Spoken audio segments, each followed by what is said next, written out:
10ஆம் அதிகாரம் 25ஆம் வசனத்தை நாம் வாசிக்க கேட்போம்.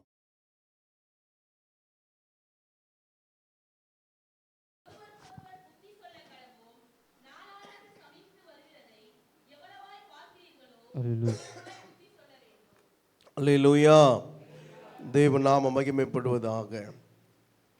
சபை கூடி வருதலை சிலர் விட்டுவிடுகிறது போல நாமும் விட்டுவிடாமல்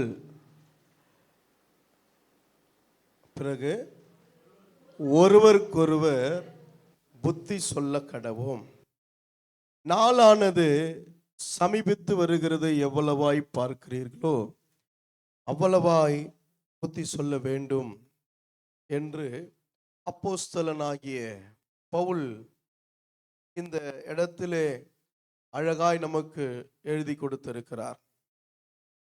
சிலர் சொல்வார்கள் எபிரேயர் நிருபத்தை பவுல் எழுதவில்லை என்று சொல்லி.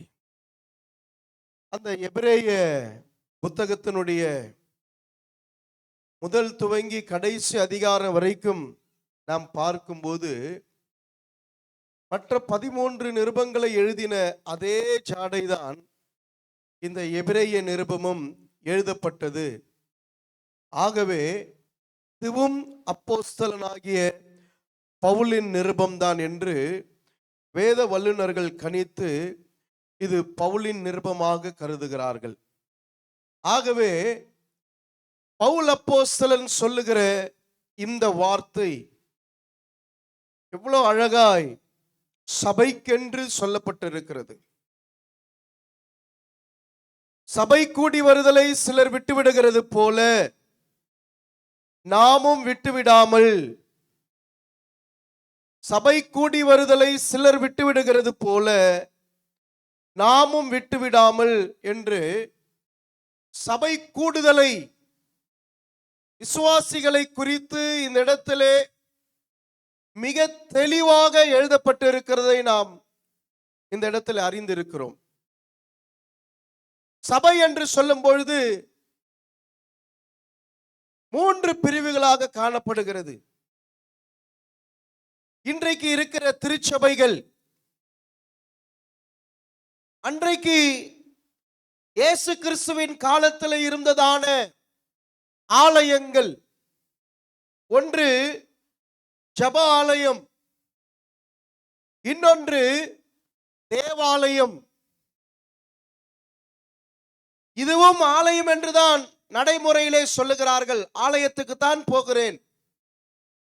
ஆனால் அன்றைக்கு சொல்லப்பட்ட ஜெப ஆலயம் என்பது எதை குறிக்கிறது? தேவ ஆலயம் என்பது எதை குறிக்கிறது? இன்றைக்கு நாம் பயன்படுத்துகிற சபை என்று இது எதை குறிக்கிறது என்றால், இந்த ஜெப ஆலயத்திலும் தேவ ஆலயத்திலும் யூதர்கள் மட்டும்தான் பிரவேசிப்பார்கள். ஜெப ஆலயத்திலும் தேவ ஆலயத்திலும் யூதர்கள் மட்டும்தான் பிரவேசிப்பார்கள். தேவ ஆலயம்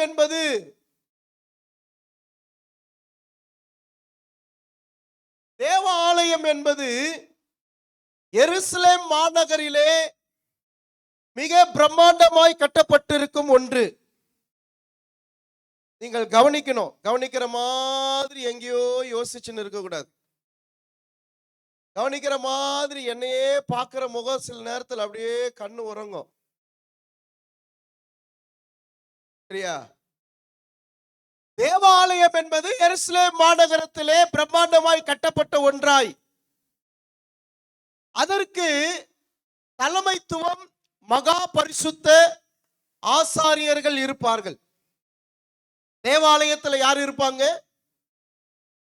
ஆசாரியர்கள். அந்த இடத்துல கர்த்தருக்கு பணிவிடை செய்யும்படியாக 3 ஸ்டெப்பாக காணப்படும் ஆசரிப்பு கூடாரத்தை போலவே பிரகாரம், பரிசுத்த ஸ்தலம், மகா பரிசுத்த ஸ்தலம் என்ற 3 வடிவமைப்பிலே கட்டப்பட்டிருப்பது தேவாலயம். அங்கேதான் போய் பலி செலுத்துவார்கள். வருடத்திற்கு ஒரு முறை அங்கேதான் பஸ்கா பண்டிகைகளுக்கு எல்லா ஊர்களிலும் இருக்கிற யூதர்கள் ஒன்று கூடுவார்கள். எருசலேமில் இருக்கிற தலைமை ஆலயம், தேவாலயம் என்பது, ஜெப ஆலயம் என்பது ஒவ்வொரு மாவட்டங்களுக்காக, அதாவது இன்றைக்கு நம்முடைய தமிழ் மாநிலத்திலே மாவட்டங்களாக பிரிந்திருக்கிறது. அது போல அந்த நாட்களிலே யூதர்கள் எங்கெங்கெல்லாம் இருந்தார்களோ அங்கெங்கெல்லாம் அவர்கள் ஓய்வு நாளிலே கூடி ஆராதிப்பதற்கு ஜெப ஆலயம் வைக்கப்பட்டிருந்தது. அந்த ஜெப ஆலயத்திலே தலைவர்கள் நியமிக்கப்பட்டிருப்பார்கள். ஜெப ஆலயத்திலே தலைவர்கள் நியமிக்கப்பட்டிருப்பார்கள். அந்த தலைவர்கள் சாதாரணமானவர்களாய் இருக்க மாட்டார்கள். அவர்கள் ஐஸ்வர்யவான்களாக இருக்க வேண்டும். நன்றாய் வசதி வாய்ப்பு உள்ளவர்களாய் இருந்தால்தான் அந்த ஜெப ஆலயத்திற்கு கிராமங்களிலே, அங்கே காணப்படுகிற முக்கியமான நகரங்களிலே ஜெப ஆலயங்களை வைத்து இதற்கு தலைவர்களை நியமித்து வைத்திருப்பார்கள். நாம் புரிந்து கொள்வோம் என்று சொன்னால், பிரான்ச் சர்ச்சஸ் போல, கிளை சபைகளை போல ஜெப ஆலயங்கள் காணப்படும். அதிலே ஒரு ஃபேமஸான தலைவரின் பெயர் உங்களுக்கு தெரியும், நம்ம பிறகு பார்க்க போறோம். யவீரு, அவர் யாரா இருந்தாரு? ஜெப ஆலயத்தினுடைய தலைவராய் காணப்பட்டார். இது போல கிராமங்களிலும் முக்கியமான நகரங்களிலும் வைக்கப்பட்டு இருந்தது ஜெப ஆலயம். இது சபை. அந்த ஜெப ஆலயங்களிலும் தேவ ஆலயங்களிலும் புறஜாதிகளும் இயேசு கிறிஸ்துவை அந்த நாளிலே இரட்சகராய் ஏற்றுக்கொண்டு பின்பற்றினவர்கள் அதற்குள்ளே அனுமதிக்கப்பட மாட்டார்கள். அவர்கள் அந்த ஆலயங்களுக்குள்ளே சேர்க்கப்படவும் மாட்டார்கள். இன்றைக்கு நான் பாஸ்டரா இருக்கிறேன், நான் பல டிகிரி முடிச்சிருக்கிறேன், நிறைய பட்டங்கள் வாங்கி இருக்கிறேன், நான் பைபிளை கரைச்சு குடிச்சிருக்கிறேன், எனக்கு பைபிள்ல இருக்கிற எல்லா சம்பவங்களும் எல்லாமே துல்லியமாய் தெரியும் என்று சொன்னாலும், நான் பரிசுத்த ஆவியினாலே அபிஷேகம் பண்ணப்பட்டிருக்கிறேன் என்று சொன்னாலும், யூதர்கள் ஆலயத்திலே போய் என்னாலே உள்ளே அதிகாரம் செலுத்த முடியாது. அல்லது அவர்கள் ஆலயம் வர்ஷிப் நேரத்தில் கூட என்ன செய்ய மாட்டாங்க, நம்மை போன்றவர்களை அனுமதிக்க மாட்டார்கள். அதுதான் யூதர்கள் கூடுகிற ஜெப ஆலயம், தேவாலயம். சபை என்பது ஒரு பொதுவான வழக்க சொல். சபை என்று சொன்னால் கூடுகிற இடம். என்னது? கூடுகிற இடம். இது வழக்க சொல்லாய் மாறிவிட்டது. சபைக்கு போறேன். எம்எல்ஏக்கள் கூட சபைக்கு போறாங்க. எந்த சபைக்கு? சட்ட சபைக்கு, பாராளுமன்ற சபைக்கு. அதுவும் சபைதான். மகளிர் எல்லாம் கூடினால் மகளிர் சபை. சபை என்பது ஒரு பொதுவான வழக்க சொல். ஆனால் இதையும் அப்போஸ்தலனாகிய பவுல் சொல்லுகிறார், ஆலயம் என்றுதான் சொல்லுகிறார். அல்லேலூயா. எந்த ஆலயமாய் சொல்லுகிறார்? கிறிஸ்துவினாலே மீட்கப்பட்ட ஆலயம். இதுக்குள்ளே யூதர்கள் வந்து ஆராதிக்க முடியாது. அவர்கள் வரவும் மாட்டார்கள்.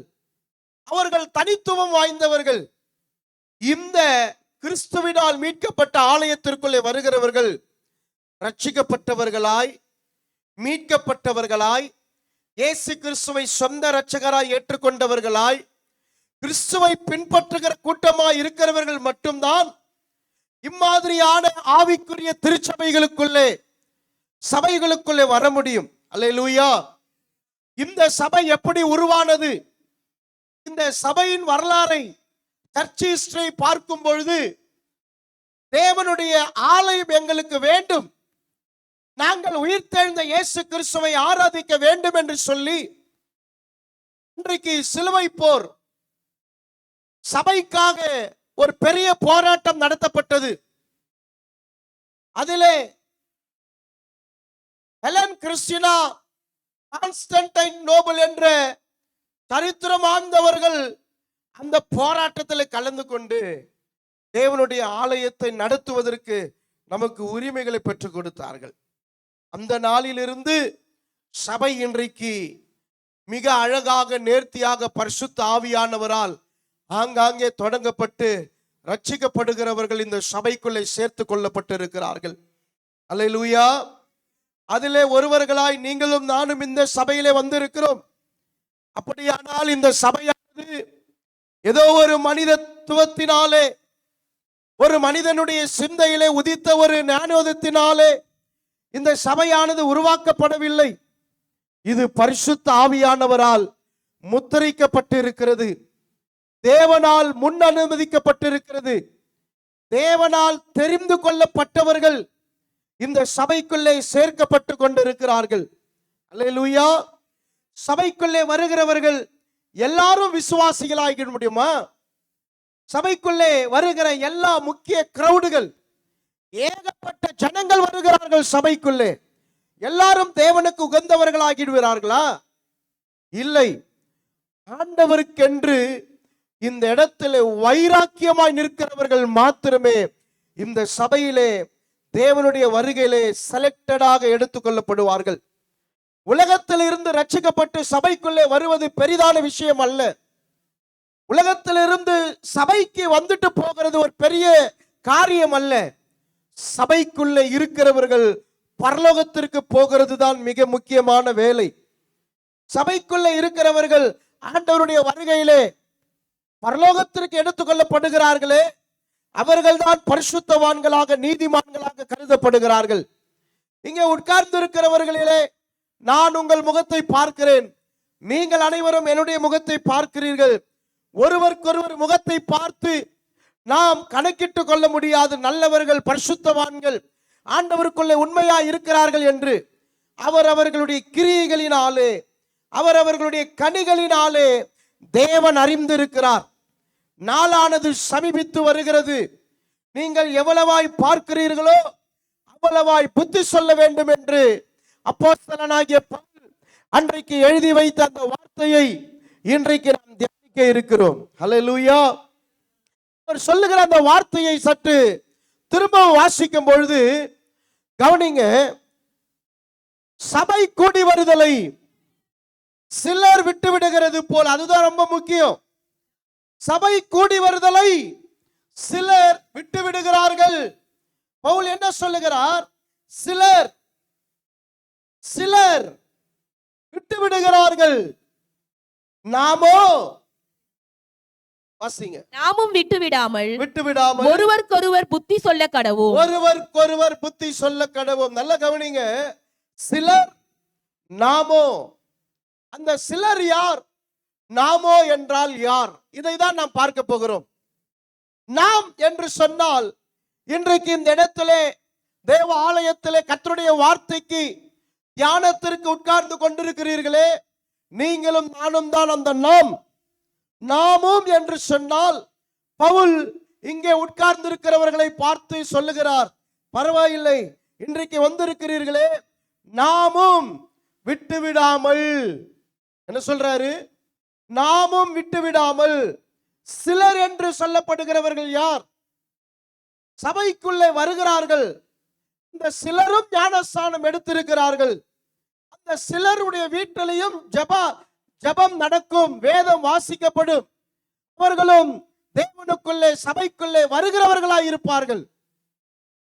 ஆனால் சிலர் என்று அங்கே மென்ஷன் பண்ணப்படுகிறது. சிலர் என்றால் யார்? நாமும் விட்டுவிடாமல். நாளானது சமீபித்து வருகிறதை எவ்வளவாய் பார்க்கிறீர்களோ அவ்வளவாய் புத்தி சொல்ல வேண்டும் என்று அவர் சொல்லுகிறார். புத்தி சொல்ல வேண்டும். யாருக்கு புத்தி சொல்ல வேண்டுமா? நீங்க சொல்லுங்க. யாருக்கு புத்தி சொல்லணும்? சிலருக்கா, நமக்கா?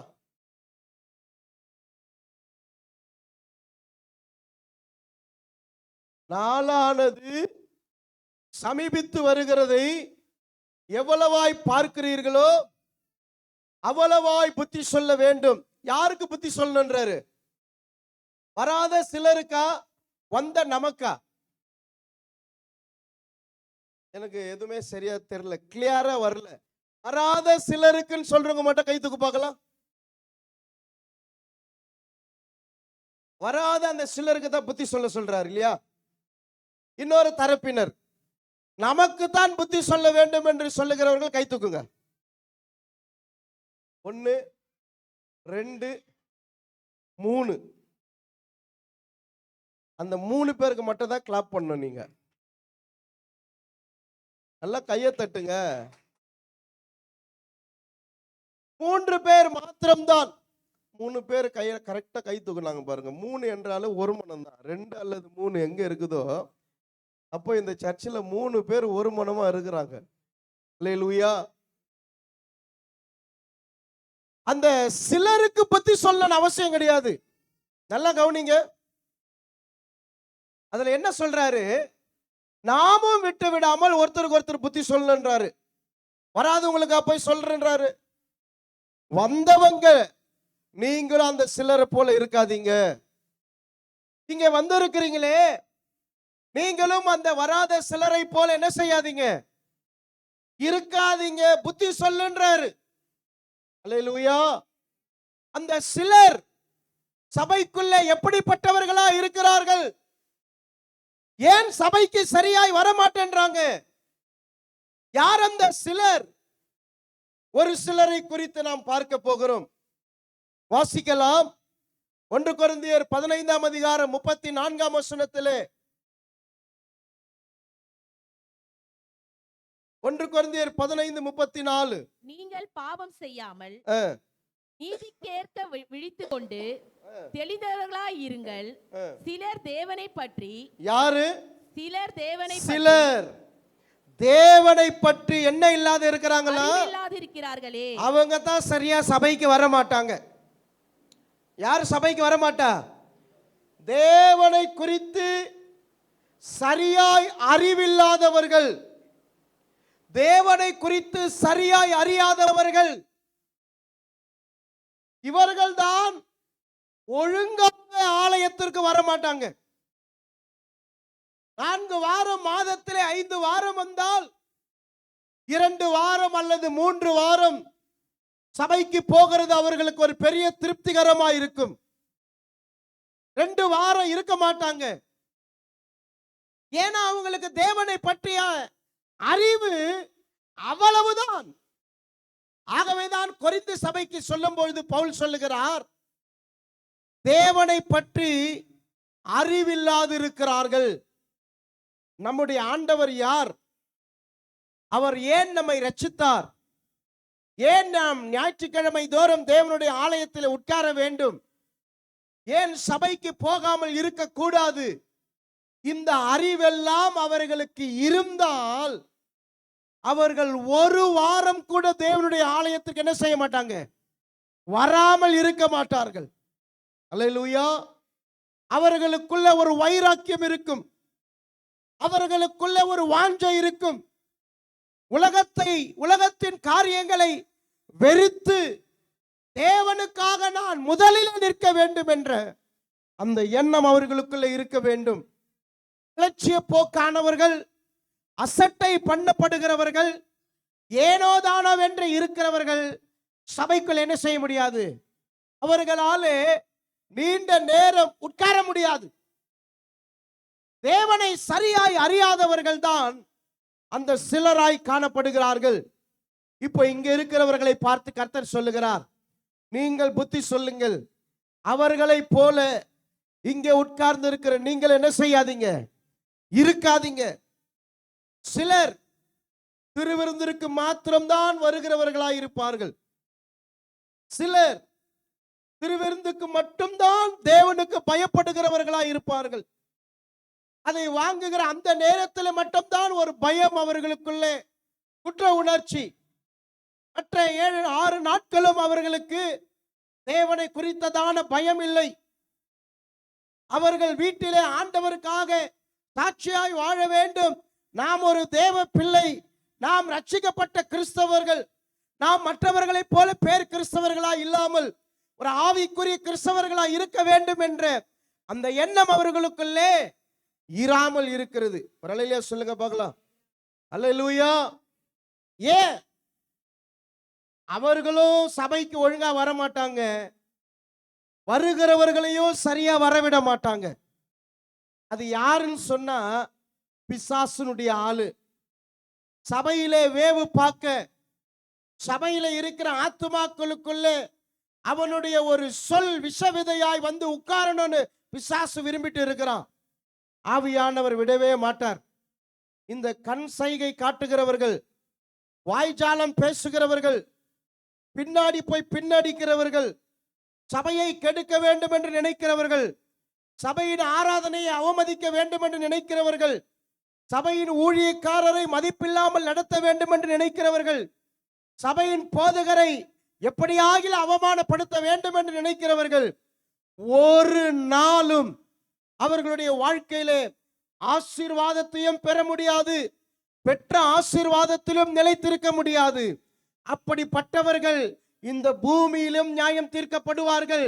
அப்படிப்பட்டவர்கள் ஆண்டவருடைய வருகையிலும் எடுத்துக்கொள்ளப்பட மாட்டார்கள். எச்சரிக்கையாய் நான் சொல்லுகிறேன். அவர்கள் காரணம் அறிவில்லை.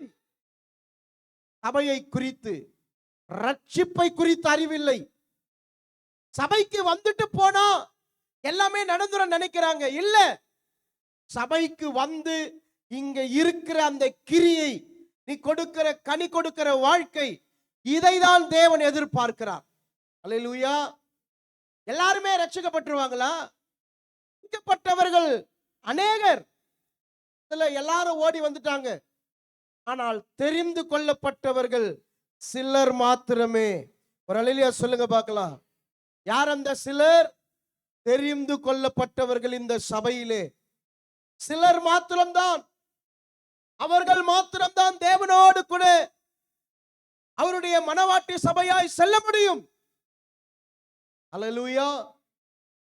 நாம் நினைத்து கொண்டிருக்கிறோம், நான் காலங்காலமாய் சபைக்கு வருகிறேன், நான் 3-4 தலைமுறையாய் எங்களுடைய குடும்பம் கிறிஸ்தவ குடும்பம், நாங்கள் எல்லாரும் எங்கள் குடும்பத்திலே ரட்சிக்கப்பட்டு இருக்கிறோம். நாம் மார்த்தட்டி கொள்ளலாம், அதுல பிரயோஜனமே கிடையாது. தேவனை நீ அறியவில்லை என்று சொன்னால் உன் வாழ்க்கையை நீயே ஏமாற்றிக் கொண்டிருக்கிறாய். அல்லேலூயா. இந்த உலகம்தான் உனக்கு நரகமாகவும், இந்த உலகம்தான் உனக்கு பரலோகமாகவும் காணப்படும். இதை வெறுக்கவில்லை. இந்த ஞாயிற்றுக்கிழமையில வருகிற வேலை, ஓனர் சொல்லுவான், சூப்பர்வைசர் சொல்லுவான், மேனேஜர் சொல்லுவான், ஞாயிற்றுக்கிழமையில வந்தாதான், இல்லைன்னா உனக்கு வேலை கிடையாது. அந்த இடத்துல உனக்கு எங்க போச்சு தேவனை அறிகிற அறிவு? ஆண்டவர் அந்த இடத்துல நீ நினைக்க வேண்டாமா, கூப்பிடுகிற காக்கை குஞ்சுக்கும் அவர் போஷிக்கிறவராச்சே, சிங்க குட்டிகளின் குட்டிகள் கூட தாழ்ச்சி எழுந்து பட்டினி கிடக்குமே, அவரை தேடுகிற என்னை ஆண்டவர் ஒரு நாளும் கைவிட மாட்டாரே. இந்த வேலை இல்லை என்று சொன்னாலும் ஒவ்வொரு வேலையும் கர்த்தரனை போஷிக்கிறவரா இருக்கிறாரே என்ற அந்த அறிவு இருந்தால் ஞாயிற்றுக்கிழமை தன் சொந்த வேலைகளுக்கு கூட அவர்கள் செல்ல மாட்டார்கள். தேவனுடைய ஆலயமே முக்கியம் என்று நினைக்கிறவர்களா இருப்பார்கள். சொல்லுங்க பார்க்கலாம். இப்போ இங்க வந்திருக்கிறீங்களே, உங்களை பார்த்து ஆண்டவர் சொல்லுகிறார், நீங்கள் பக்கத்தில் இருக்கிற ஒவ்வொருவரும் புத்தி சொல்லுங்கள், அவங்கள போல நீங்க இருக்காதீங்க, நீங்க தேவனால் தெரிந்து கொள்ளப்பட்ட விசேஷம் உள்ளவர்கள். ஆமென் சொல்லுங்க பார்க்கலாம். அல்லேலூயா. தேவனை குறித்ததான அறிவில்லாதவர்கள் சிலர். நேரம் இல்லாததுனால அடுத்த குறிப்புகளுக்கு போவோம். 1 கொரிந்தியர் 10ஆம் அதிகாரம் 10ஆம் வசனத்திலே சபைக்குள்ளே இருக்கிற அந்த சிலர் யார்? அவர்களில் 1 கொரிந்தியர் 10:10 அவர்களின் சிலர் முறுமுறுத்து சங்காரக்காரனாலே, கவனிங்க, சிலர் என்ன செய்கிறார்கள்? முறுமுறுத்து. சிலருடைய வேலையே சபையில என்னதான்? முறுமுறுக்கிறது தான். சபையிலே தேவனுடைய ஊழியக்காரன் என்று அபிஷேகம் பண்ணப்பட்ட ஒரு மெய்ப்பன், ஒரு போதகர் இந்த மந்தைக்கு தலைவராக கர்த்தர் வைத்திருக்கிறார் என்று சொன்னால், அவன் எவ்வளவு பெரிய கோடீஸ்வரனாய் இருந்தாலும், அவன் எத்தனை படிப்பு பட்டம் பெற்றிருந்தாலும், அவன் பதவியில எப்பேற்பட்ட பதவி வகித்துக் கொண்டிருந்தாலும், அவன் ஸ்டேட்டஸ்ல எவ்வளவு உயர்வான இடத்துல இருந்தாலும், இந்த இடத்திலே போதகர் 1ஆம் கிளாஸ் கூட படிக்காம அவர் போதகராக தேவன் தெரிந்து கொண்டார் என்று சொன்னால், அவன் கோடீஸ்வரனோ, அவன் பட்டதாரியோ, அவன் உயர் பதவியில இருந்தாலும் இந்த போதகருக்கு அவன் அடங்கித்தான் இருக்க வேண்டும். இங்கே இருக்கிற போதகருக்கு அவன் கீழ்ப்படிந்துதான் இருக்க வேண்டும். ஏனென்று சொன்னால் இந்த பூமியிலே தான் பணம், இந்த பூமியிலே தான் மக்கள் மனதிலே தான் பட்டம், பதவி, உயர் பதவி எல்லாம். ஆனால் உன்னை குறித்து தேவனுடைய சமூகத்திலே உத்தரவாதம் சொல்லக்கூடிய ஒரு அதிகாரம் பெற்ற நபர் தேவனுடைய ஊழியக்காரர். அல்லேலூயா. தேவனுடைய சபையிலே தேவ ஜனமே உனக்கான ஒரு போதகர் கர்த்தர் கொடுத்திருக்கிறார் என்றால் அந்த சபையிலே போதிக்கப்படுகிற ஒரு ஆழமான சத்தியமானாலும் ஒரு எளிமையான உபதேசமானாலும் அதற்கு கீழ்ப்படுகிறது தான் நம்முடைய வேலை. அதற்கு கீழ்ப்படுகிறது தான் நம்முடைய வேலை. எனக்கு தெரிந்த ஒரு சபை இன்றைக்கு மதுரவாயிலுக்கு பக்கத்தில் இருக்கிறது. கிட்டத்தட்ட அந்த சபையில 1000 பேர் இருக்கிறார்கள். அந்த சபையிலே சபையை நடத்துகிற அந்த போதகர், அந்த சபையை நடத்துகிற ஒரு போதகர் சபையிலே பயங்கரமாய் கண்டிப்பார், கண்டிச்சு உபதேசம் பண்ணுவார். இம்மாதிரியான சத்தியங்கள் கூட கிடையாது. ஆழமான சத்தியம் என்ற பெயரிலே பயங்கரமான பிரசங்கங்கள். அங்கே ஒருவரும் அந்த சிரிப்பை கூட பார்க்க முடியாது, பல்ல கூட காட்ட மாட்டாங்க, பக்கத்துல கூட திரும்ப மாட்டாங்க. வார்த்தையை அவ்வளவாய் கவனமாய் பயந்து கேட்டுக்கொண்டிருப்பார்கள். அற்புதமான ஒரு சபை. இந்த சபையின் போதகர் ஒரு இபி டிபார்ட்மெண்ட்ல வேலை செய்து கொண்டே சபையை நடத்தி கொண்டிருக்கிறார். அதே சபைக்கு அவருடைய விசுவாசி இருக்கிறார். அவர் வேலை செய்கிற அந்த இபி ஆபீஸ்ல அவர் உயர் பதவியில இருக்கிறார். அவர் சபைக்கு வந்தால் போதகருக்கு அடங்கி என்ன திட்டுனாலும் அமைதியா கேட்டு நிற்பார். இந்த போதகர் வேலை ஸ்தலத்திலே அவர் உயர் பதவியில் இருக்கும்போது அவர் எந்த வேலை சொன்னாலும் இவர் கீழ்ப்படிந்து அதை செய்வார். நான் பாஸ்டர், என்ன வேலை வாங்குறியா, ஒரு நாளும் கேட்டது கிடையாது. அவர்கள் இருவருடைய சாட்சியும் அவ்வளவு ஒரு பிரகாசமாய் இருக்கும். அதுதான் ஒரு சபைக்கு அவன் எவ்வளவு பெரிய உயர் இடத்துல இருந்தாலும் போதகருக்கு கீழ்ப்படுகிறானே அந்த இடத்துல முறுமுறுப்பு இருக்கக்கூடாது. இஸ்ரவேல் ஜனங்கள் அந்த இடத்துல என்ன ஆனார்கள்? முறுமுறுத்தார்கள். பவுல் அதை கொரிந்தி சபைக்கு எடுத்து சொல்லுகிறார். இப்படியா எகிப்திலே அவர்கள் முறுமுறுத்தார்கள். அந்த வசனத்தை கம்ப்ளீட் பண்ணுங்க. அதுபோல நீங்களும் முறுமுறுக்காதிருங்கள். அது போல சபையே நீங்க என்ன செய்யாதீங்க? முறுமுறுக்காதீங்க. சிலர் முறுமுறுத்தார்கள், நீங்கள் என்ன செய்யாதீங்க? முறுமுறுக்காதீங்க. முறுமுறுக்கிறதுனா உங்களுக்கு தெரியும் இல்லையா? என்ன முறுமுறுக்கிறதுனா எனக்கு தெரியல. ஒரு உதாரணம் யாராவது? முறுமுறுக்கிறதுனா என்னதுமா?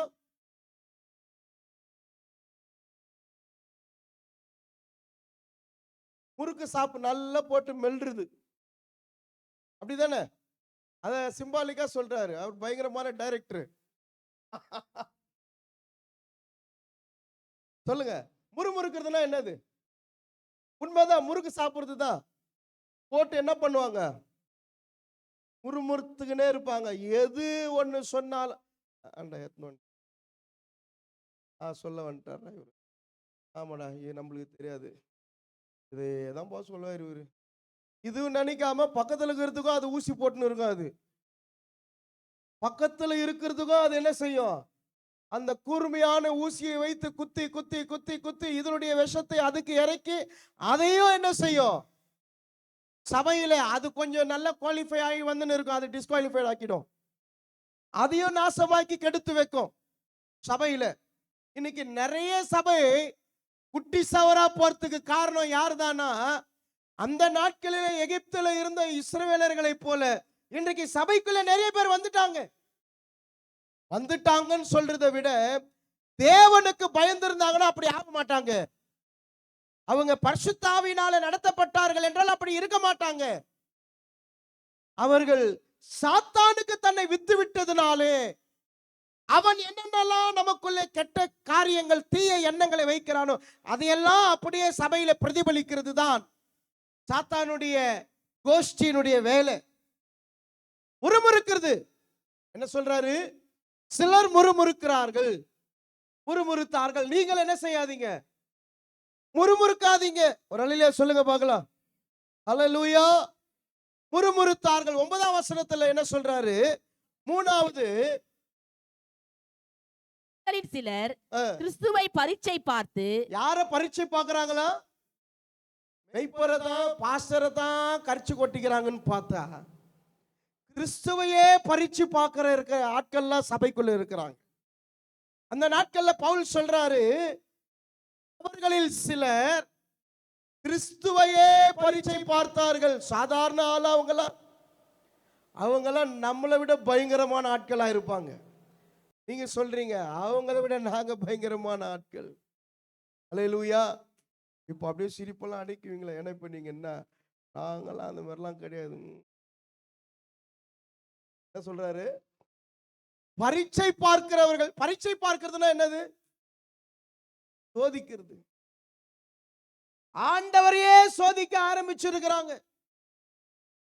எதுல சோதிக்க சொல்றாரு? எதுல சோதிக்க சொல்றாரு? ஒன்னே ஒன்னத்துல மட்டும்தான் சோதிக்க சொல்றாரு. ஒரே ஒரு காரியம், ஒரே ஒரு விஷயத்துல மட்டும்தான். அதுவும் தேவனே மலாக்கிக்கு சொல்லி இருப்பாரு. அதனாலே என்னை சோதித்து பாருங்கள். அதனால என்னை சோதித்து பாருங்கள். ஒன்னே ஒண்ணுத்துல மட்டும்தான் சொல்லி இருப்பாரு. ஆனா நம்ம ஜனங்க சபையில உட்கார்ந்து என்ன பண்ணுது? ஆண்டவரையே சோதிச்சு பார்த்துனுக்குது. இல்ல இன்ஜினியர் ஆயிட்டு இருக்கிறாங்க. ஆவிக்குரிய இன்ஜினியர். இன்ஜினியரா சோதிப்பாங்க. சயின்டிஸ்ட் தானே, ஆவிக்குரிய சயின்டிஸ்ட். எல்லாரும் என்ன ஆயிட்டு இருக்கிறாங்க? ஆவிக்குரிய ஒயிட் அண்ட் ஒயிட் சயின்டிஸ்ட். எல்லாம் முக்காடு போட்ட சயின்டிஸ்ட். ஆண்டவரை சோதிக்கிறாங்க, அந்த மாதிரியாய் சோதிக்கிறாங்க. அவரை நீ சரியா புரிஞ்சுக்கல. ஹலோ சாமி, அவரை நீ என்ன பண்ணல? சரியா புரிஞ்சுக்கல. அவர்கிட்ட விளையாடுறத விட்டுட்டு உன் வாழ்க்கையை சரி பண்றதை தான் நீ நானும் பார்க்கணும். யார்கிட்ட விளையாடக்கூடாது? அவர்கிட்ட விளையாடக்கூடாது. அல்லேலூயா. கபடி ஆடுறவங்க இங்க ஒரு சிலர் இருப்பாங்க. ஏன்னா இங்க கபடி நிறைய பிளேயர் என்ன பண்ணுமா? என்ன பண்ணுமா? ஏற விட்டுமா? அப்படிதானே? ஏற விட்டு போடுறான்னுவாங்க. அவர் ஏற விடுவார். பார்வனை ஏற விட்டாரு. போ போ போ போ. கடைசியில புடிச்சாரு பாருங்க, செத்து போவானுங்க.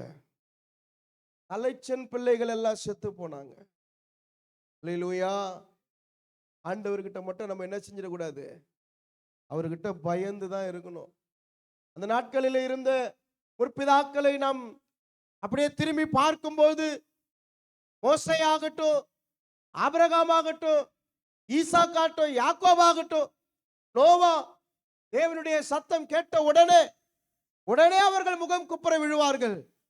நம்ம ஆளு கர்த்தருடைய வசனத்தையே எச்சரிப்பா வந்தா கூட பாக்கெட்ல கையை விட்டு, ஆமா பெருசா இவர் சொல்ல வந்துட்டாரு. ஆண்டவர்கிட்ட விளையாடாத. ஆண்டவர் உன்னை டைரக்டா உருவம் எடுத்து வந்து உன்கிட்ட நிக்க மாட்டாரு. இதுதான் வார்த்தை தான் தேவன். இந்த வார்த்தை தான் உன்னுடைய இருதயத்திற்கு நேராய் வருகிறதே, இதுதான் தேவனாய் வருகிறார்.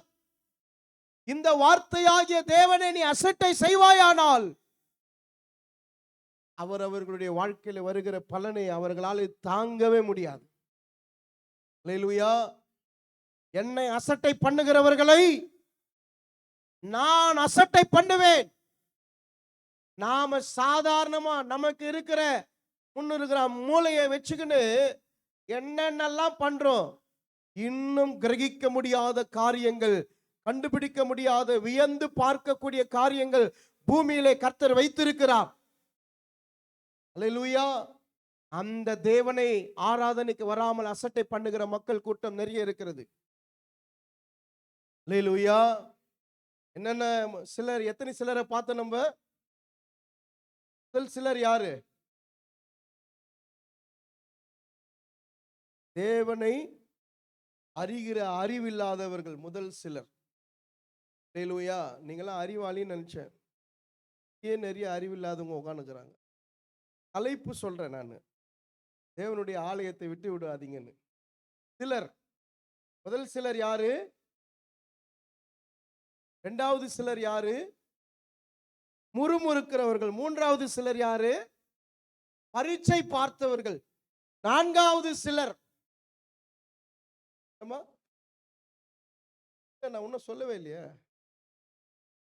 நான்காவது சிலர் வாசிங்க 1 கொரிந்தியர் 10:7 வசனம். ஜனங்கள் புசிக்கவும் குடிக்கவும் ஜனங்கள் புசிக்கவும் குடிக்கவும் உட்கார்ந்து விளையாட எழுந்திருந்தார்கள் என்று ஆ, எழுதியிருக்கிறபடி என்னவா? எழுதியிருக்கிறபடி ஆ, அவர்களில் ஆ. சிலர் விக்கிரக ஆராதனைக்காரர் ஆனது போல நீங்களும் ஆகாதிருங்கள். அல்லேலூயா. என்னவா? சிலர் சபைக்குள்ள எப்படிப்பட்டவர்களா இருக்கிறார்கள்? விக்கிரக ஆராதனைக்காரர்களா இருக்கிறார்கள். பாஸ்டர், நாங்க ரட்சிக்கப்பட்ட உடனே அந்த தாம்பளத்தட்டு காமிச்சோம் அவளுக்கு எல்லாத்தையும் தூக்கி போட்டோமே. நாங்க எப்போ தூக்கி போட்டோமே? பித்தளை தட்டெல்லாம் எடுத்து போட்டோம். மணி, பெல்லு, தண்ணி வைக்கிறது எல்லாத்தையும் தூக்கி.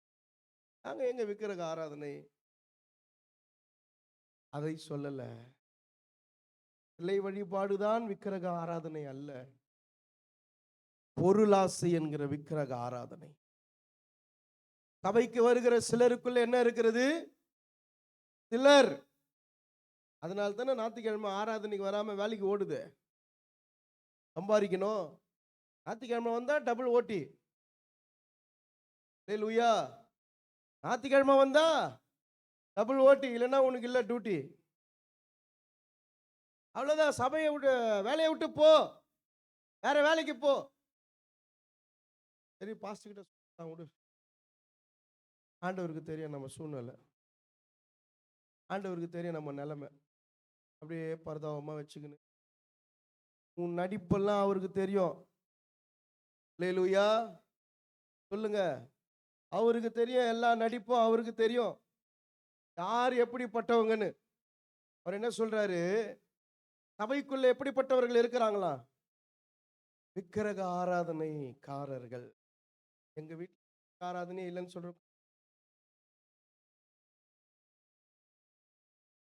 பொருளாசைய சொல்ல டைரக்டா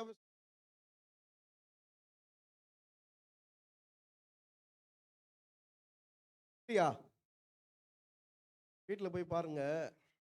ஈராவத்திலிருந்து உள்ள அறையில ஒரு பெட்டியில தீபாவளி பண்டு போட்டு வச்சிருப்பீங்க. ஆர்வடி கல்ல வச்சிருப்பீங்க. கோல்டு காயின் குத்துருப்பான். பாருங்க, நிறைய பேர் வீட்டில் என்ன இருக்கும்? காயின்ஸ்ல உட்காந்துக்கிறான். தங்கமே நான் தாண்டா, உனக்கு தங்கமே நான் தாண்டா, என் தங்கமே அப்படின்னு என்ன பண்ணுகிறான்? அவன் உள்ள உட்காந்துக்கிறான்.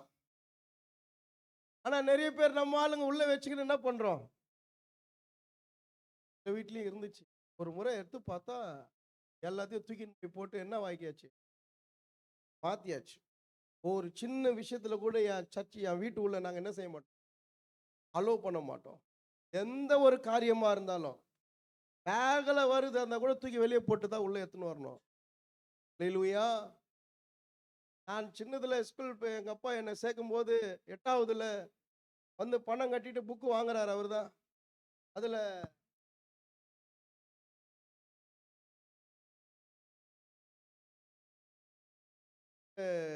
ஓட்டுற அந்த போட்டோ இருந்துச்சு. கொடுக்கும் போதே வாங்கி டாரா கீச்சிட்டாரு. சார் தாத்தானுங்க, நாங்க வீட்டுக்கு எடுத்துன்னு போக மாட்டோம். அப்படியே அவன் மூஞ்சி நேரத்துக்கு போட்டு. அல்லேலூயா. பயங்கர வைராக்கியம் அவரு. யாருக்கும் பயப்பட மாட்டாரு. எதுவா இருந்தாலும் மூஞ்சிக்கு நேரம் சொல்லிட்டு வந்துனே இருப்பாரு. அந்த மாதிரி ஒரு வைராக்கியமா எங்களையும் வளர்த்தாரு. எதுவுமே உள்ள எடுத்துன்னு வரக்கூடாது. எல்லாத்தையும் தூக்கி எடுத்துன்னு போயிட்டு மூட்டை கட்டி தூக்கி போட்டு வந்தோம் போட்ட நாட்கள்ல. அல்லேலூயா. அதுக்கப்புறமா தான் தெரிந்து பவுல் சொல்றாரு, சாமி அதில் மட்டும் இல்லப்பா விக்கிரக ஆராதனை, உள்ள மனசுல என்ன இருக்குது? பொருளாசை என்கிற விக்கிரக ஆராதனை நிறைய பேருக்குள்ள இருக்குது. அதை சம்பாதிக்கிறதுக்கு இன்னைக்கு சபை ஆராதனையெல்லாம் விட்டுட்டு ஞாயிற்றுக்கிழமை என்ன பண்ணுது? மக்கள் ஓடிட்டு இருக்குது. அல்லேலூயா. ஆக சபைக்குள்ள இருக்கிறவர்களிலே சிலர் என்கிற நிலை இப்படிப்பட்டதாய் காணப்படுகிறது. அதுல சபைக்குள்ள இருக்கிறவர்களை கெடுக்கிறவர்கள். பிராக்டிக்கல்ல இருக்கிறாங்க இன்னும் நிறைய பேர். வாசிங்களே, நம்ம இன்னும் கொஞ்சம் ஒரு சில வார்த்தைகளை நாம் விரிவாய் தியானிக்கலாம். மத்தேயு 16ஆம் அதிகாரம். சரி, அது வேணா விட்டுருங்க, டைம் ஆயிடுச்சு. மார்க் 5:35.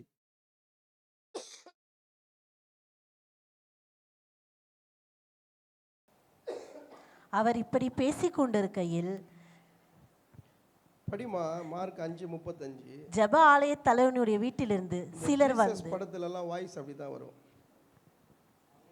அதே போல வாய்ஸ்ல படிக்கிறேன், நீ நல்லா படி. அவர் இப்படி பேசிக் கொண்டிருக்கையில் ஜெப ஆலய தலைவனுடைய வீட்டிலிருந்து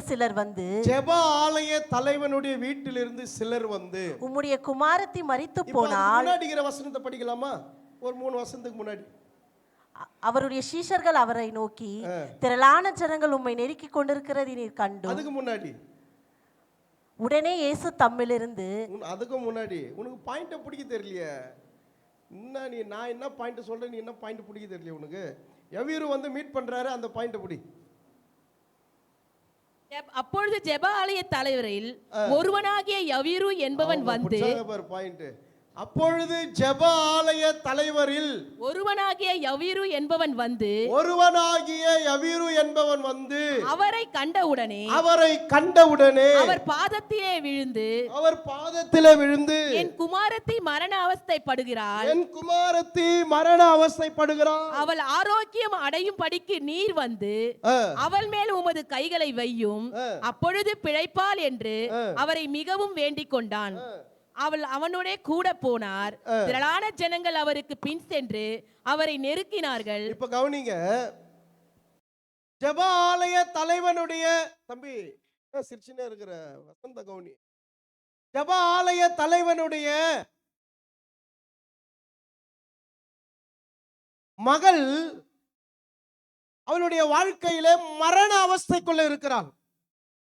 உயிர் போற சூழ்நிலை, அடுத்த கட்டம் செத்து போகிற நிலைமை, சாகக்கூடிய நிலைமையில இருக்கிறா. எப்படி இருக்கிறா? சாகக்கூடிய நிலைமையில இருக்கிறா. மரண அவஸ்தை, சாகக்கூடிய நிலைமையில இருக்கிறா. ஜெப ஆலய தலைவன் யாரு? யவீரு. யாரை தேடி வராரு? அவர் வரும்போது சிங்களா வராம ஒரு கூட்டமா வந்து இயேசு கிறிஸ்துவினிடத்துல ரெக்வெஸ்ட் பண்றார். ஆண்டவரே, என்னுடைய மகள் மரண அவஸ்தையா இருக்கிறாள், நீ வந்து என்ன பண்ணுங்க, என் மகளை சுகமாக்குங்க. இவர் வர்றதே பெரிய விஷயம் ஆண்டவரை தேடி. ஏன்னா இவர் யார்?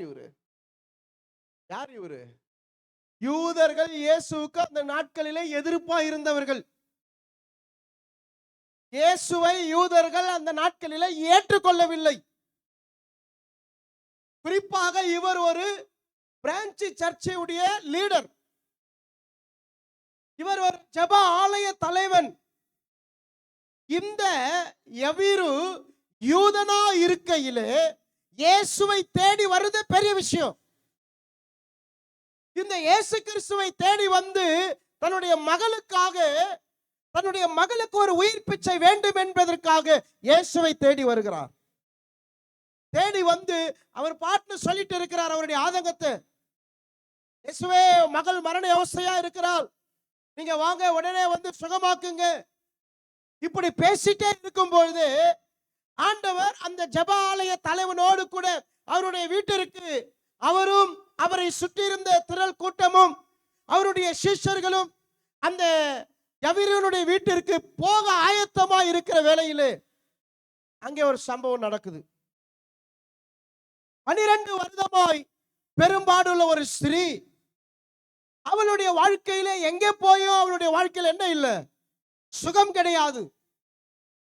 அவருடைய வாழ்க்கையில ஒரு அருவருப்பான ஒரு காரியம், வியாதி. குதிரை போக்கு நிற்கவில்லை. 1 2 அல்ல, 12 வருடங்களாக அவள் பெரும் வியாதியிலே கஷ்டப்பட்டு கொண்டிருக்கிறாள். அசிங்கமாய் அந்த இடத்திலே அவர்கள் வெளியே வர முடியாத சூழ்நிலை. இயேசு வருகிறார் என்று கேள்விப்பட்டு எப்படியாவது இயேசுவை பார்க்க வேண்டும், இயேசு கிறிஸ்துவினிடத்திலே சுகத்தை பெற்றுக் கொள்ள வேண்டும் என்ற ஒரு மனநிலையிலே தான் அந்த மகளும் வருகிறாள். இப்படி வந்து கொண்டிருக்கும் பொழுது இவர் யவீரோடு கூட பேசிக்கொண்டு கூட்டமாய் போய் கொண்டிருக்கிறார்.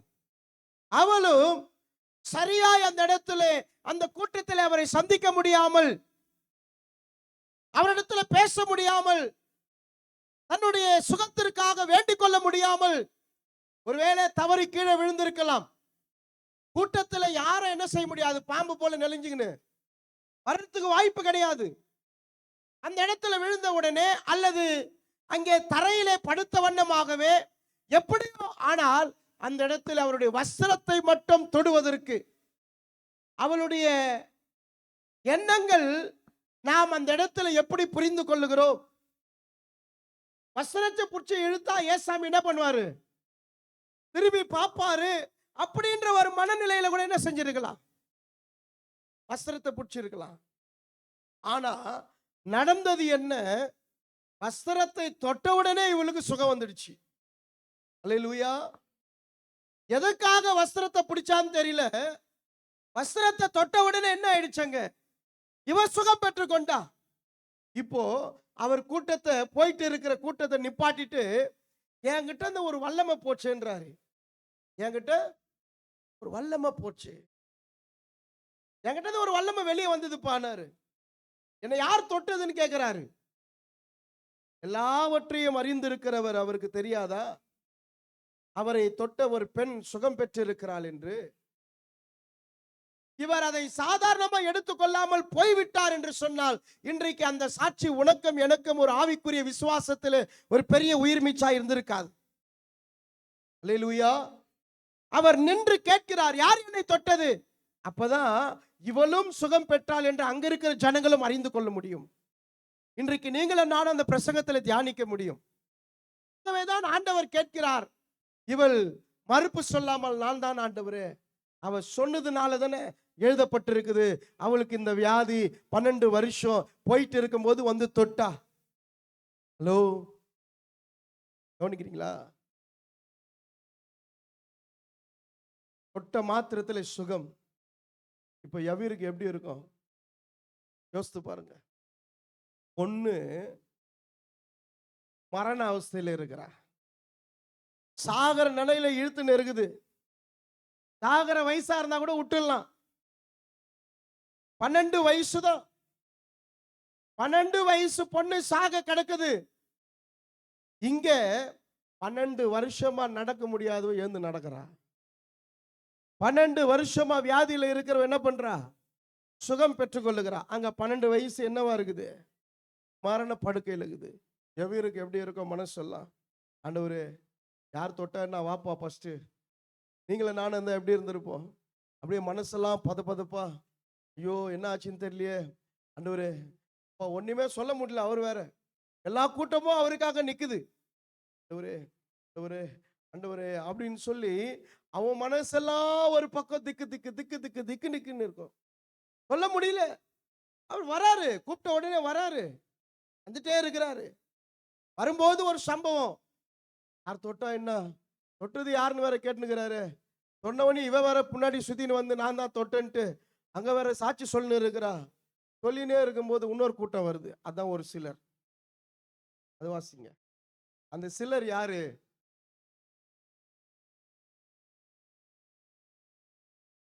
அவருடைய சீஷர்கள். அவர் இப்படி பேசிக் கொண்டிருக்கையில் எங்க இருந்து வராங்க, ஜெப ஆலய தலைவனுடைய வீட்டிலிருந்து சிலர் வருகிறார்கள். அல்லேலூயா. உங்ககிட்ட கூட அதே மாதிரி தான் சிலர் வருவாங்க. ஜெப ஆலய தலைவனே இப்ப எங்க வந்துட்டான், இயேசுவோடு வந்துட்டான். எங்க நிக்கிறான், இயேசுவோடு கூட நிக்கிறான். எதுக்காக நிக்கிறான், இயேசு வருவார்னு நிக்கிறான். எதுக்காக நிக்கிறான், சுகம் கொடுப்பார்னு நிக்கிறான். எந்த நம்பிக்கையில நிக்கிறான், விசுவாசத்தோடு கூட நிக்கிறான். இந்த விசுவாசத்தை கெடுக்கும்படியாக நீ இயேசுவோடு கூட நெருங்கி கொண்டிருக்கிற இந்த ஆவிக்குரிய வாழ்க்கையிலே உன்னை கெடுக்கும்படியாக, உன் விசுவாசத்தை மட்டுப்படுத்தும்படியாக, நீண்ட நாள் நீ காத்து கொண்டிருக்கிற உன்னுடைய விசுவாச வாழ்க்கைக்கு ஒரு முற்றுப்புள்ளி வைக்கும்படியாக, தெரிந்தவர்களே அல்லது ரட்சிக்கப்பட்டவர்களே அல்லது சபைக்குள்ள இருக்கிறவர்களே, உன் விசுவாசத்தை மட்டப்படுத்தும்படியாக, உன் விசுவாசத்தை அலட்சியப்படுத்தும்படியாக, என்ன பெருசா நீ ஏசு ஏசு ஏசுன்னு போயிட்டு, என்ன உன் வாழ்க்கையில நடந்துச்சு? இத்தனை வருஷமா போறியே, கல்யாணம் நடந்துச்சா? இத்தனை வருஷமா அந்த சபைக்கு போறியே, குழந்தை பிறந்துச்சா? இத்தனை வருஷமா போறியே, வீடு கட்டிட்டியா? இத்தனை வருஷமா போறியே, உன் வாழ்க்கையில இருக்கிற கடன் பிரச்சனை போச்சா? இத்தனை வருஷமா போறியே, ஆண்டவர் உனக்கு ஒரு சொந்த லேண்டாவது கொடுத்திருக்கிறாரா? மற்றவங்க எல்லாம் பாரு எப்படி இருக்கிறாங்க. நீ விசுவாசமா இருப்ப, நீ நம்பிக்கையா இருப்ப. ஆண்டவர் எனக்கு செய்வார், ஆண்டவர் மட்டும் தான் செய்யணும், நான் வேற யாரையும் போய் பார்க்க மாட்டேன், எனக்கு தேவன் பாதத்துல தான் நான் பதில் எதிர்பார்க்கிறேன், அவர் மட்டும் தான் எனக்கு செய்யணும்னு சொல்லி நீ விசுவாசத்தோடு கூட காத்து இருப்ப. ஆனா உன் விசுவாசத்தை மட்டப்படுத்தும்படியாக அதே வீட்டில இருந்து சிலர் வருவாங்க. அவங்களுடைய வார்த்தையை கேட்ட உடனே இயேசுவோடு கூட நிற்கிற அவன் மனநிலை எப்படி ஆகுது? அங்க வந்த சிலர் சொல்றாங்க, என்ன சொல்றாங்க? அவர் இப்படியே பேசிக் கொண்டிருக்கிறார். ஆலய தலைவனுடைய வீட்டிலிருந்து சிலர் வந்து, ஜெப ஆலய தலைவனுடைய வீட்டிலிருந்து சிலர் வந்து, உம்முடைய குமாரத்தி மரித்து போனாள், உம்முடைய குமாரத்தி செத்து போயிட்டா, இனி ஏன் போதகரை வருத்தப்படுத்துகிறீர்கள் என்றார்கள். அவ்வளவுதான், செத்து போயிட்டா, இனிமே என்ன செய்யாத, ஆண்டவர் கிட்ட எல்லாம் நீ நிக்காதவா, உயிரே போயிடுச்சு, அப்புறம் என்ன நீ இயேசு கிட்ட போயிட்டு இருக்கிற? இவ்வளோ ஜெபம் பண்ணோம், அந்த அம்மா செத்து போச்சு, இவ்வளோ ஜெபம் பண்ணோம், ஹாஸ்பிட்டல் அந்த ஐயா செத்து போயிட்டாரு. ஏமா எல்லாரும் ஜெபம் பண்ணி உயிரோடவே இருந்தா நாட்டுல மனுஷால் ஜனத்தொகை என்ன செய்யாது? இல்லையா சொல்லுங்க பார்க்கலாம். எவ்வளோ ஜெபம் பண்ணுங்க, எங்க வீட்டுக்காரர் செத்துட்டாருங்க, எவ்வளோ அழுது ஜெபம் பண்ண தெரியுமா? எல்லாருக்கும் ஒரு நாள் நியமிக்கப்பட்டிருக்குது. இன்னைக்கு வரைக்கும் நான் 4வது செய்தி மெசேஜ் இல்லை கேள்விப்பட்டேன். ஹார்ட் அட்டாக்ல செத்தவங்க எனக்கு தெரிஞ்சவங்க, ரொம்ப நெருக்கமானவர்கள் 4 பேர். என்னையா இன்னைக்கு காலையில கிளம்பும் போது, யா கொஞ்சம் வெளியே போறையா டெத்துக்கு, என்னம்மா ஹார்ட் அட்டாக்ல கூட்டின்னு போனாங்க செத்துட்டேன். 4 பேர் ஹார்ட் அட்டாக்ல செத்து போயிட்டாங்க. நேத்து ஒருத்தர் நடைபாதையில நடந்து போனாரு,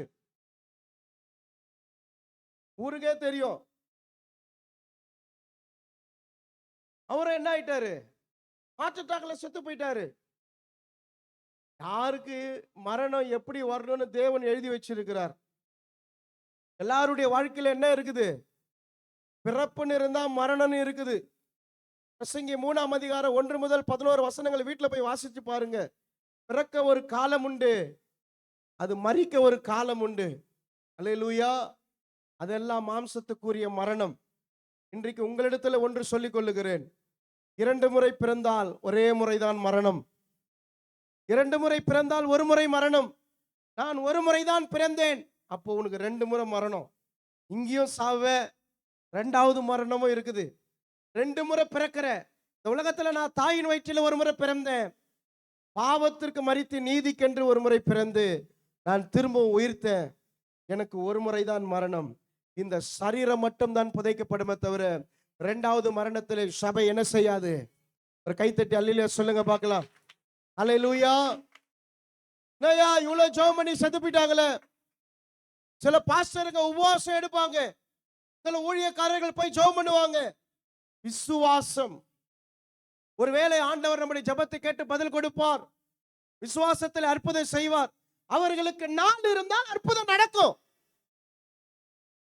இந்த இடத்துல அவள் சாக வேண்டும் என்று தேவ திட்டம். அந்த இடத்துல எல்லாருக்கும் மத்தியிலே அவளை ஆண்டவர் உயிராக எழுப்ப வேண்டும் என்று தேவ திட்டம் அது. அவர் அதுக்கு தான் இன்னொரு அற்புதத்துக்கு வெயிட் பண்ணிட்டு இருந்தாரு. அதுக்குள்ள நியூஸ் வந்துடுச்சு, செத்து போயிட்டா, போதகரை வருத்தப்படுத்தாத. சிலர் வருவாங்க, உன் விசுவாசத்தை சாகடிக்க வருவாங்க. அல்லேலூயா. என்னையா பெரிய சத்தியம் சொல்றேன், என்னையா பெரிய நிறைய பாஸ்டருங்களே இன்னைக்கு என்ன ஆயிட்டாங்க, விசுவாசத்துல நிக்க முடியாம பலவீனப்பட்டு போய், ஐயோ என்ன செய்யறதுன்னு தெரியலையே. எத்தனையோ வருஷமா ஜெபிச்சுட்டு இருக்கிறோம், பக்கத்துல இருக்கிற இடத்தை வாங்கணும், சபையை கட்டணும், சபை புதுசா எழுப்பப்படணும், இன்னும் ஆண்டவர் பதில் கொடுக்கலையே. காத்திருக்கிறவர்கள் நிச்சயமாய் ஒரு நாள் அற்புதத்தை பெறுவார்கள்.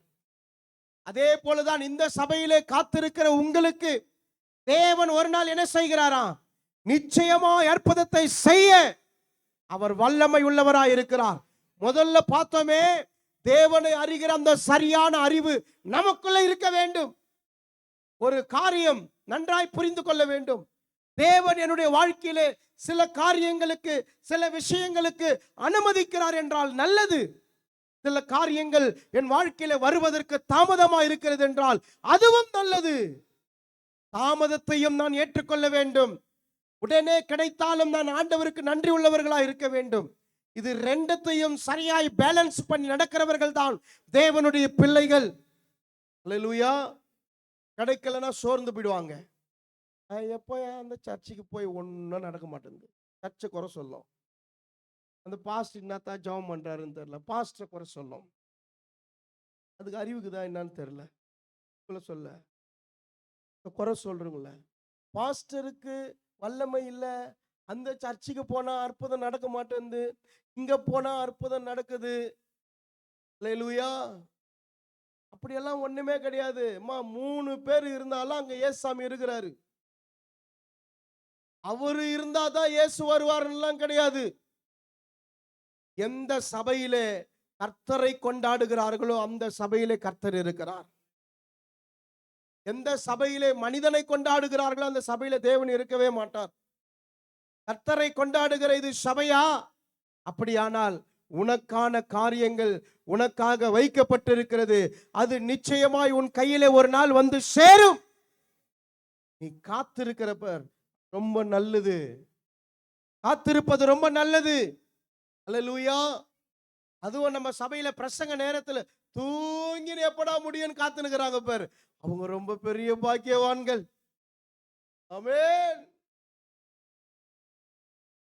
ஆமென் சொல்லுவாங்க. அப்படியே எழுந்திருச்சு விசுவாசத்தை மட்டுப்படுத்த வந்தாங்க பாரு சிலர். ஆண்டவர் சொல்றாரு, அது விஷ விதை, என்ன செய்யாத, மனசுல வைக்காத. இங்க என்ன சொல்றாரு, திரும்பவும் படிங்க அந்த வசனத்தை. அவர் இப்படி பேசிக் கொண்டிருக்கையில் அதுக்கு அடுத்தது, பயப்படாதே. அவர்கள் சொன்ன வார்த்தையை இயேசு கேட்டவுடனே ஜெப ஆலய தலைவரை நோக்கி, இன்னைக்கு சபையே உன்னை பார்த்து கர்த்தர் சொல்லுகிறார், பயப்படாதே, விசுவாசம் உள்ளவனாயிரு. நீ ஏன் கூட இருக்கிறப்பா, நீ என் பக்கத்துல இருக்கிற, நீ என் வார்த்தைக்கு கட்டுப்பட்டு இருக்கிற, நீ என் விசுவாசத்துல நிலைச்சிருக்கிற, நீ பயப்படாத.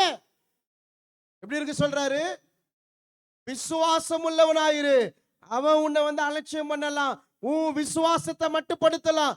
இல்ல, நீ விசுவாசம் உள்ளவனாவே இரு. செத்தது செத்ததா இருக்கட்டும், போகும்போது நீ உயிரை பார்ப்ப. அல்லேலூயா. செத்தது செத்ததாவே இருக்கட்டும், போகும்போது உயிரா பார்ப்ப. தேவன் உன்னுடைய வாழ்க்கையில உனக்கான ஒரு பலனை வைத்திருக்கிறார். அது உன் வாழ்க்கையில நிச்சயமாய் நீ பார்க்க முடியும். ஆமென் சொல்லுங்க பார்க்கலாம். போறாரு, போகும்போது அந்த டிஸ்டன்ஸ் கொஞ்சம் அதிகமானதுனால, நேரம் கொஞ்சம் அதிகமானதுனால, செத்து போய் நேரம் அதிகமானதுனால எல்லாரும் என்ன செஞ்சிட்டாங்க, அதற்குள்ளாக மக்கள் எல்லாம் கூடிட்டாங்க. மக்கள் அத்தனை பேரும் கூடி நின்றதுனாலே அங்கே உள்ள போகும்போது வெளியே என்ன ஊதி கொண்டிருந்தார்களாம், தங்க ஊதின்னு இருக்கிறாங்க. வந்த ஐதீகம் இது. தங்க ஊதுறாங்கன்னா என்னது இது, தாரை ஊதி கொண்டிருந்தார்கள். வெளியே நின்று உள்ள போகும்போது எல்லாம் சந்தடியம் பண்ணி இருக்கிறாங்களாம். ஆளுங்க கட்டி பிடிச்சின்னு என்ன பண்ணுவாங்க பாத்துக்கிறீங்களா? இப்பெல்லாம் டெத்துல எல்லாம் போனா டீசென்ட் ஆகி போச்சு. ஒரு கட்சி புயல் முந்த நெத்திக்கிட்டு பயிர் மட்டும்தான் குள்ளுவோம். அது சிரிக்குதா இல்ல அழுகுதா ஒன்னும் தெரியாது. இல்ல அந்த காலத்து கிராமத்துங்களெல்லாம் ஒப்பாரியா வச்சுன்னு இருக்கோங்க. பா பா 12 வயசுல என்ன விட்டு போயிட்டிய, உங்க அப்பாவை பாருமா. என்ன செய்யும்? சொல்லி சொல்லி அழும்போது பக்கத்துல இருக்கிற அவங்க அப்பா சும்மா நிக்கிறவரே கண்ணில் தண்ணி வந்துடும், அவங்க அம்மாவுக்கு கண்ணில் தண்ணி வந்துடும். அல்லேலூயா. பா போயிட்டு ஸ்கூலுக்கு போயிட்டு வரேன்னு சொன்னிய.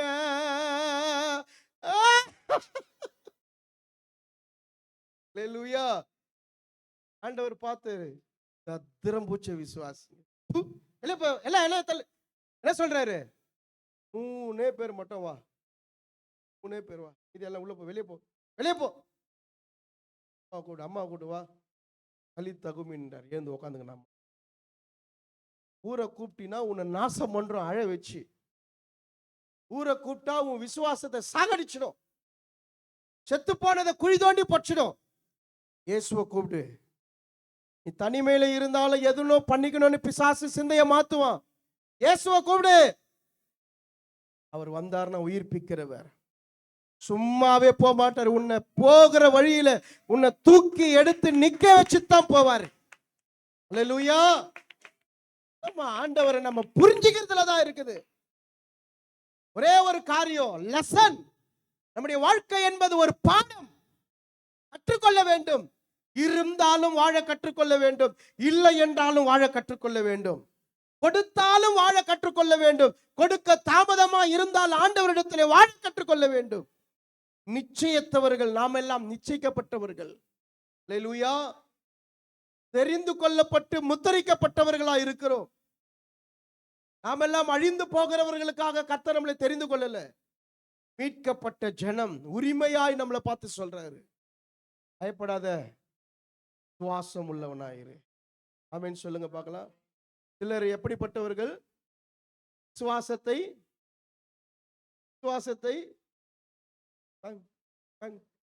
வாய் வரமாட்டேன், ஆய் தந்ததான் சொல்லமா. விசுவாசத்தை கெடுக்கிறவர்கள், மட்டுப்படுத்துகிறவர்கள், எல்லாம் ஒரே அர்த்தம் தானே? இல்லையா? சொல்லுங்க பார்க்கலாம். அடுத்த ஒரு சிலரை செஞ்சுட்டு முடிச்சிடுறேன். அல்லேலூயா. அடுத்த ஒரு சிலர் யாரு? எதிர்பார்த்துட்டு வந்து சபையில நடக்கலன்னா அப்படியே அகைன்ஸ்ட் ஆயிடும் சபைக்கு. எதிர்பார்த்துக்குன்னு வரும், அதுக்கு நடக்கலன்னா என்ன ஆகும்? எங்க இருக்கிறாங்க அந்த கூட்டத்தை பார்க்கலாம் வாங்க. 21 அதிகாரம், மத்தேயு 21 அதிகாரம் 8 வசனம். 21:7 படிங்க. கழுதையையும் குட்டியையும் கொண்டு வந்து அவைகள் மேல் தங்கள் வஸ்திரங்களை போட்டு அவரை ஏற்றினார்கள். என்ன சொல்றாரு? கழுதையை அது குட்டியாகிய மரியை கொண்டு வந்து தங்கள் வஸ்திரங்களை போட்டு. இப்ப இயேசு கிறிஸ்துவை அந்த கழுதை மேல உட்கார வச்சுட்டாங்க. இந்த சம்பவம் உங்களுக்கு தெரியும் இல்லையா? இயேசு இப்ப எதை நோக்கி போறாரு? எருசலேமை நோக்கி போறார். எருசலேமை நோக்கி போயிட்டு இருக்கும் பொழுது இப்ப எருசலேமுக்கு கழுதை மேல ஒரு பெரிய சேனை, ஒரு கூட்டமே போகுது அப்படின்னு சொன்னா பேரு அப்படியே அந்த வார்த்தைகள் எல்லாம் பரவுது. இப்போ மேசியா அங்க வராராம். நசரேயனாகிய இயேசு எருசலேமை நோக்கி போறாரு. எருசலேமை நோக்கி போறாருன்னு சொன்ன உடனே என்னத்துக்காக போறாரு? எருசலேமை நோக்கி போறாருன்னு சொன்னா, எருசலேமில் மெயின் கேட்டு 3 கேட்டு.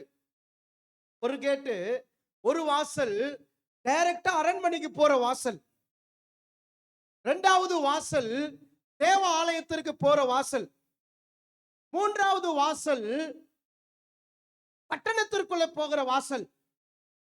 இந்த 3 வாசலுக்குள்ளே இவர்களாய் நினைத்து கொண்டார்கள் இயேசு கிறிஸ்து எங்க போறாரு? எருசலேமுக்கு போறாருன்னு சொன்னா அரண்மனைக்குள்ள போறாருன்னு அர்த்தம். இவங்க என்ன நினைச்சிட்டாங்க? அரண்மனைக்கு போறாரு. ஏன்னா அரண்மனைக்கு போனாதான் சிங்காசனத்துல உட்கார முடியும். அங்க போனாதான் இன்னைக்கு நம்ம அடிமைத்தனத்துல இருந்து நமக்குன்னு ஒரு ராஜா வராரு, நமக்கான ராஜா நம்ம தெரிந்து கொள்ள வராரு, நம்மளை அடிமைத்தனத்திலிருந்து விடுதலையாக்கி நம்மளை ஆள போறாரு. இன்னைக்கு இருந்த ரோம பேரரசுகளுடைய சித்திரவாத அடிமைத்தனத்திலிருந்து நம்மளை ஆள ஒரு ராஜா வராருன்னு சொல்லி அங்க இருக்கிற மக்கள் எல்லாம் நினைச்சிட்டாங்க. இவர்கள் இந்த காரியங்களை பேசிக் கொண்டிருக்கும் போது அக்கம் பக்கத்துல இருக்கிறவங்க என்னப்பா என்ன என்ன என்னன்னு சொன்ன உடனே இவங்க ரெடியா வராங்க. ரெடியா இருக்கிறவங்க வஸ்திரத்தை கையில வச்சுன்னு இருக்கிறாங்க. ரெடி இல்லாதவங்க ரெடிமேடா ஒண்ணு 20 ரூபாய் மாவு 30 ரூபாய் மாவு வாங்குவோம் பாருங்க. அந்த மாதிரி ரெடிமேடா மரக்கிளைகளை போய் டப்பு டப்பு டப்பு டப்புன்னு வச்சுட்டாங்க. அல்லேலூயா. நான் சொல்றது புரியுதா உங்களுக்கு? எருசலேமை நோக்கி ஆண்டவர் வராருப்பா. அப்படியா? எருசலேமை நோக்கி போறாரா? ஆமா, அரண்மனையை நோக்கி போறாரா? ஆண்டவரே சோத்திரப்பா.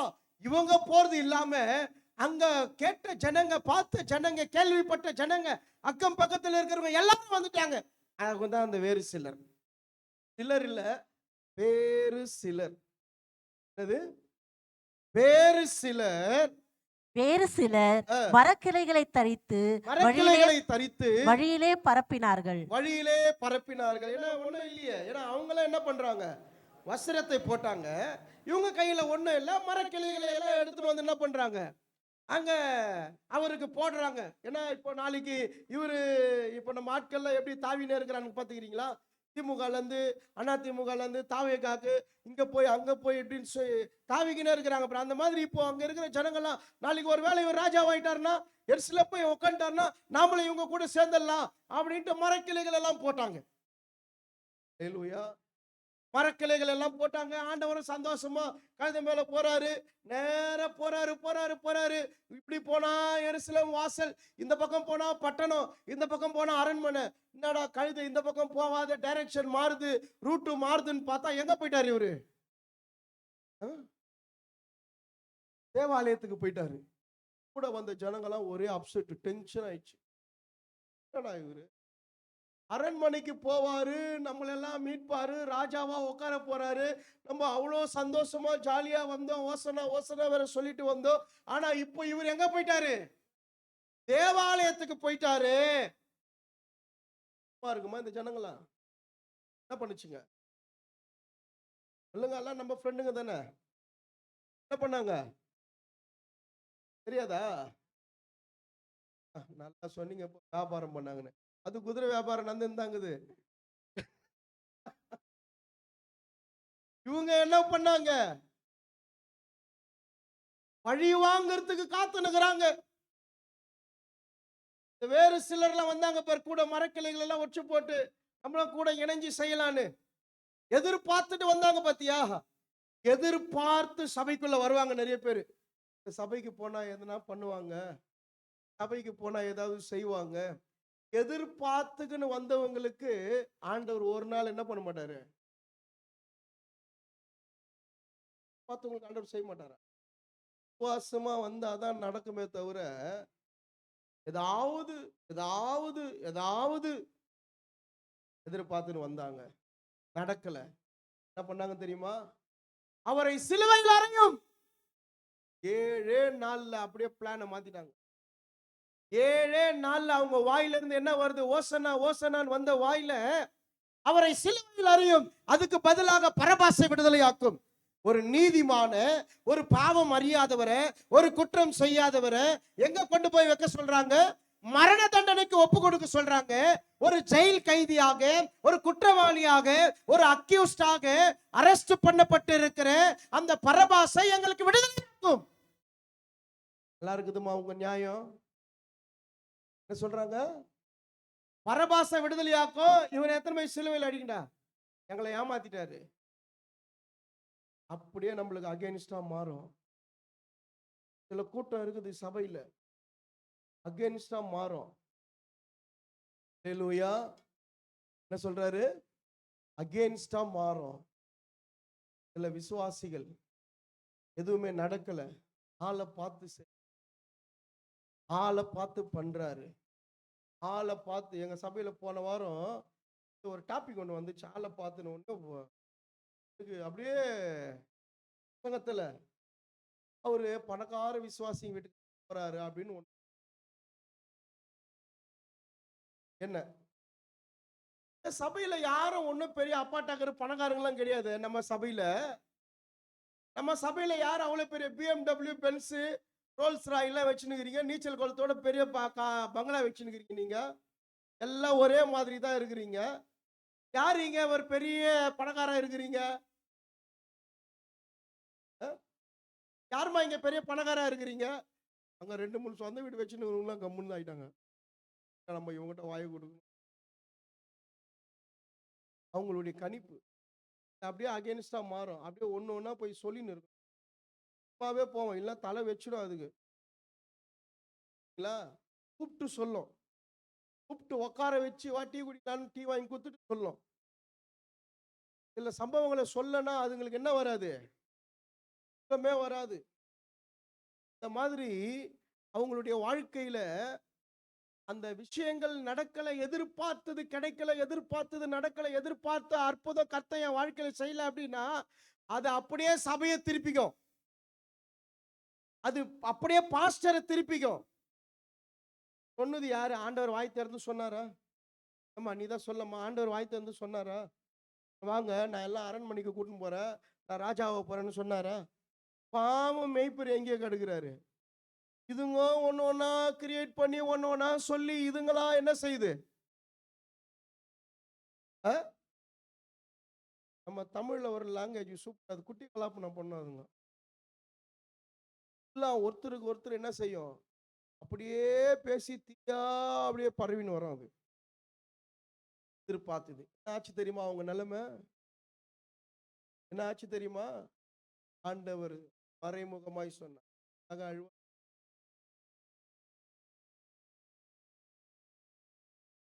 எனக்காக அழுதுனுக்காத, நான் வந்ததே சாவறதுக்கு தான்.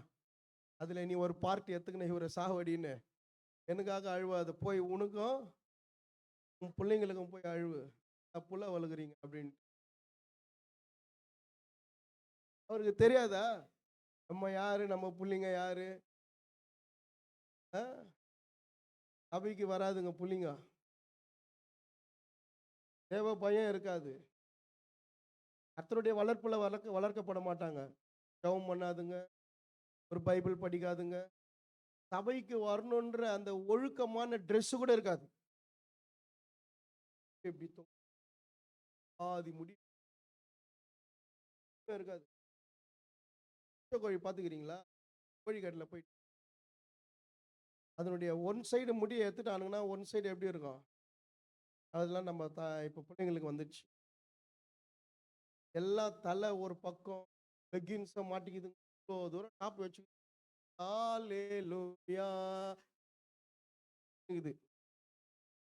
சபையிலெல்லாம் அலோடு கிடையாது. லெகின்ஸ் கூட தேத்தி விட்டுருவேன். லெகின்ஸை போட்டுன்னு என்ன பண்ணக்கூடாது? ஓப்பன் டாப்பு போட்டுன்னு வரக்கூடாது. அம்பர்லா போட்டுக்கோ. ஓப்பன் டாப் போறியா? இல்லைன்னா அது பொல பொலன்னு இருக்குமே, அது போட்டுக்கோ. இப்போ ஸ்டைலாக முக்கா பேண்ட்டு போட்டுக்கிறாங்க.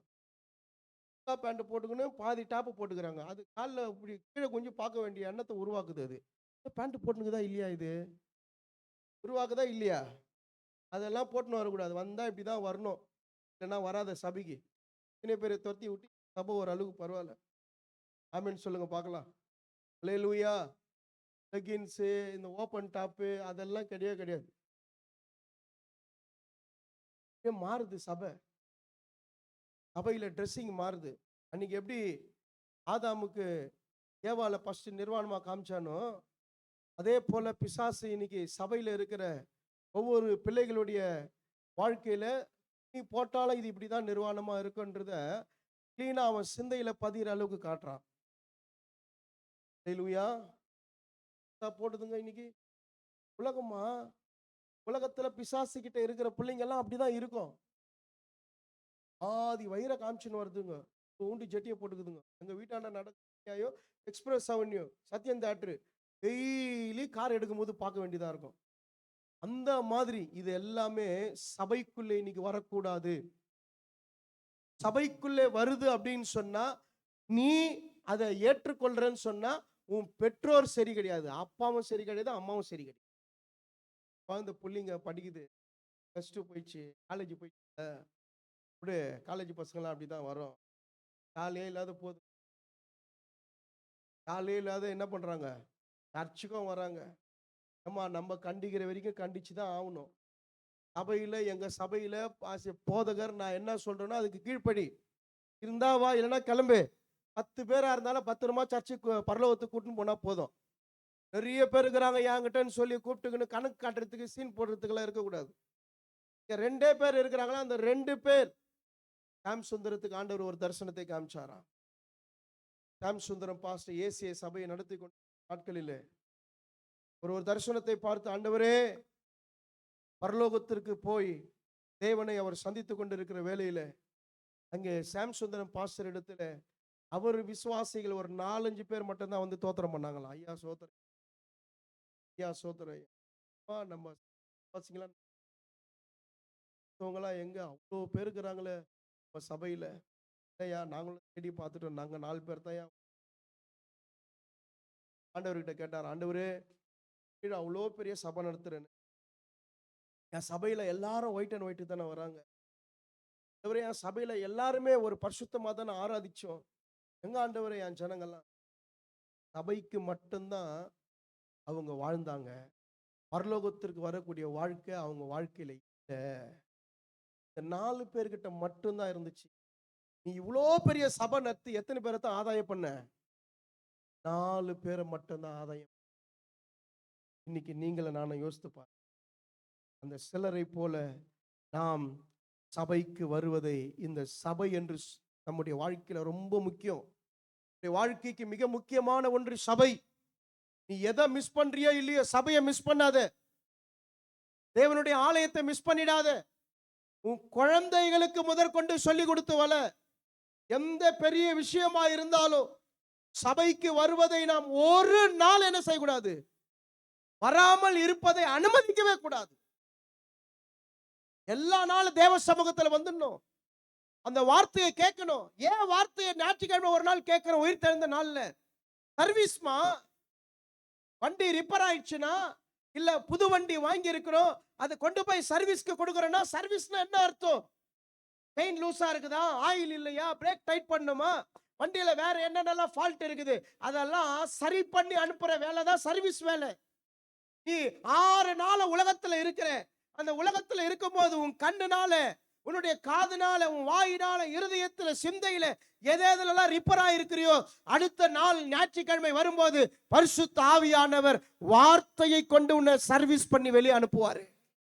அல்லேலூயா. நிறைய பேர் நினைக்கிறோம் சபைக்கு வந்தா தான் நீ நல்லா இருப்ப, சபைக்கு வந்தா தான் உன் ஆயுசு நாட்கள் பெருகும், சபைக்கு வந்தாதான் உன் ஆசீர்வாதம் பெருகும், சபைக்கு வந்தாதான் உனக்கு பாதுகாப்பு, சபைக்கு வந்தாதான் நீ தேவனுடைய ராஜ்யத்தில் எடுத்துக்கொள்ளப்பட முடியும். சபையை விட்டு நம்ம என்ன செய்யக்கூடாது ஒரு நாளுமே. அல்லேலூயா.